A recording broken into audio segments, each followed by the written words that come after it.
Hey guys, it's Shawn. Welcome. Thanks for coming back to the channel. If you've been here before, thank you. If you're new here, welcome. We're glad you're here. We'll be talking about issues in streamlining operations today.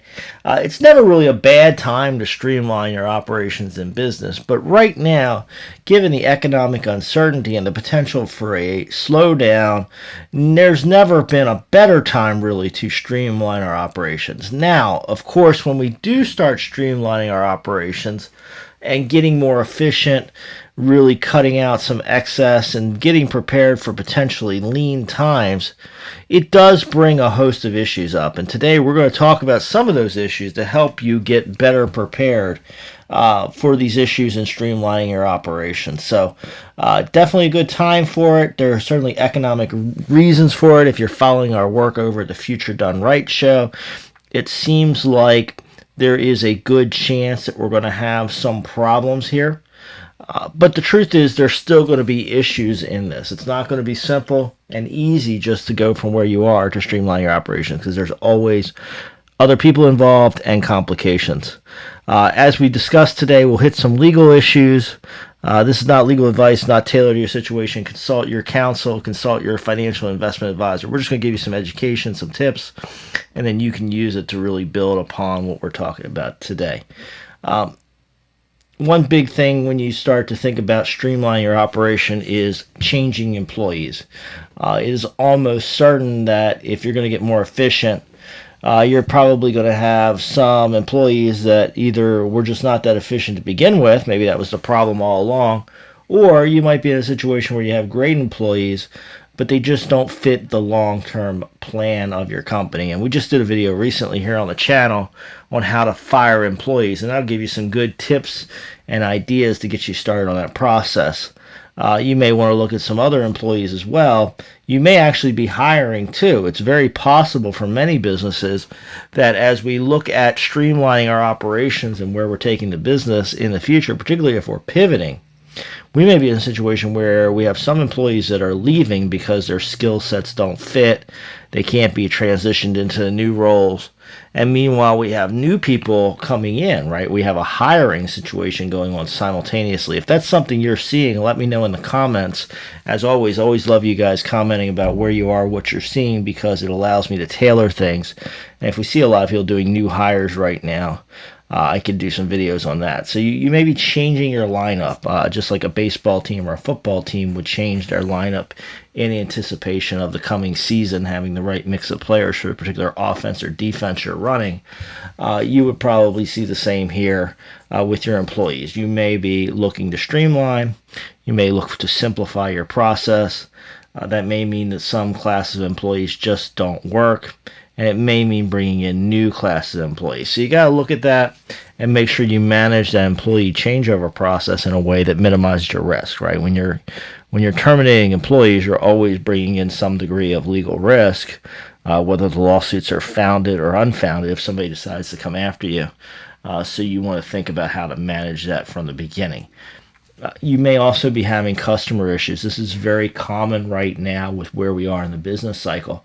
A lot of customers are struggling, right? And not for unseen reasons, with all these supply chain issues, with spending patterns changing, depending on what your customer does, how they interface with the supply chain. A lot of customers are having issues. So you may be having customers with issues.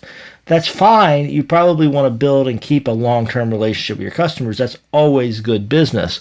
But from our business standpoint and protecting our business, our family, the employees that rely on us, we need to understand what's happening in the greater ecosystem and how it might impact our business. So we want to be having real conversation with our customers.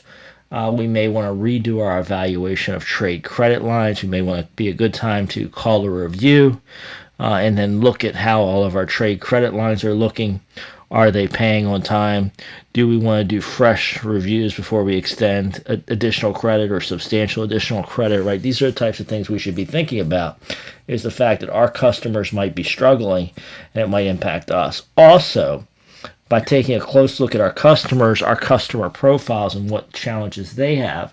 This may get us ahead of and allow us to manage some risks. If we can see it coming down the pipeline that we have customer issues coming, we can then start to scale our operations accordingly. So the more we know about what's happening upstream or downstream, depending on how you view it, further down a sales chain, our customers are buying from us.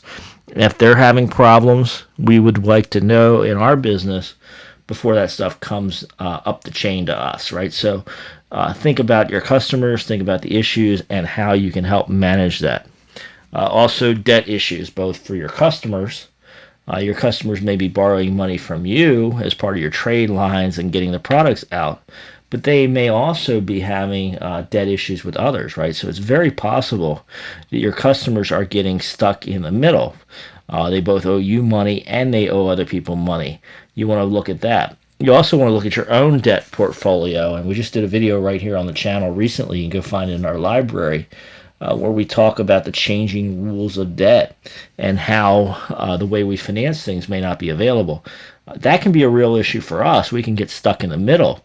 If our customers make an order and we're working on fulfilling that order, meanwhile, the people that we depend on to supply us change their credit rules, and we can't borrow to finance the inventory or the work in process like we normally would, we can get caught in the middle, and our business can be harmed by that. Either we can't finish the supply contract, maybe we have high borrowing costs, maybe we have to scramble to get the financing together. So we want to be taking a strong look at debt, both looking at minimizing debt, particularly because interest rates are going up, the availability of credit may be going up, and we may be hitting some difficult times. So it's a good time to minimize debt.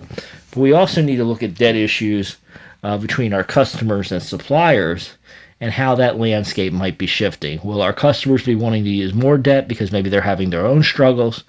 And will our suppliers be cutting back on the amount of debt because of general economic conditions? We can see how between those two, we could end up being a de facto bank, right? Our customers want longer to pay. Our suppliers want us to spend less time before we pay them. And guess what? The debt is landing on our company's balance sheet because we're in the middle of these two.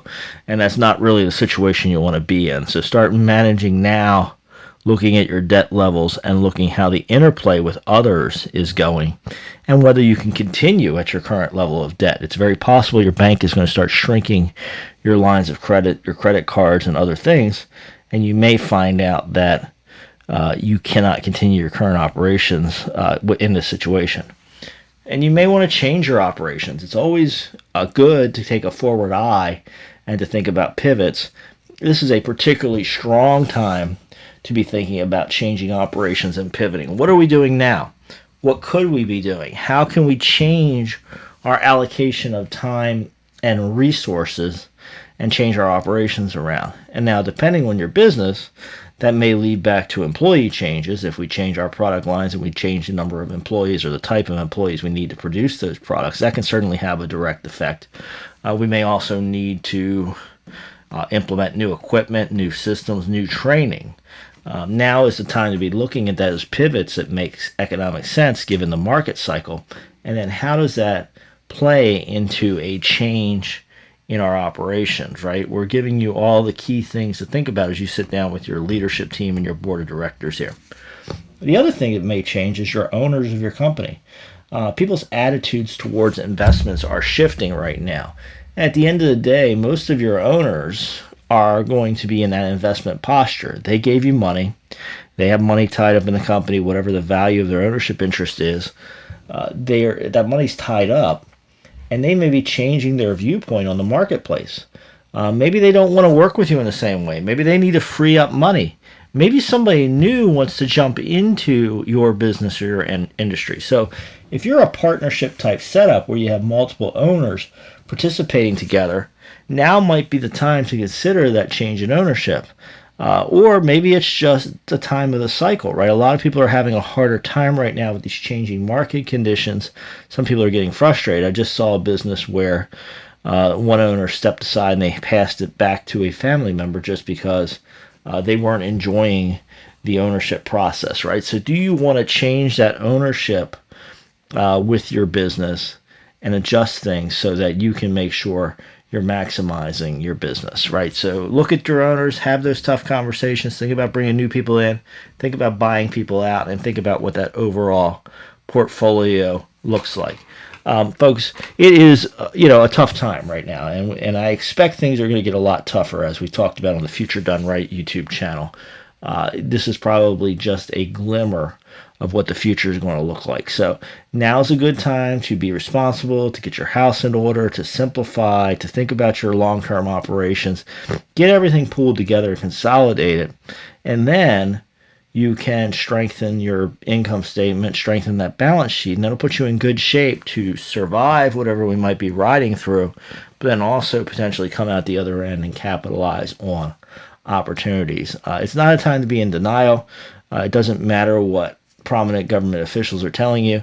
We are seeing all the signs of a severe economic situation developing. A hurricane, as what JP Morgan said. So it's not time to deny, it's time to plan, it's time to get ready.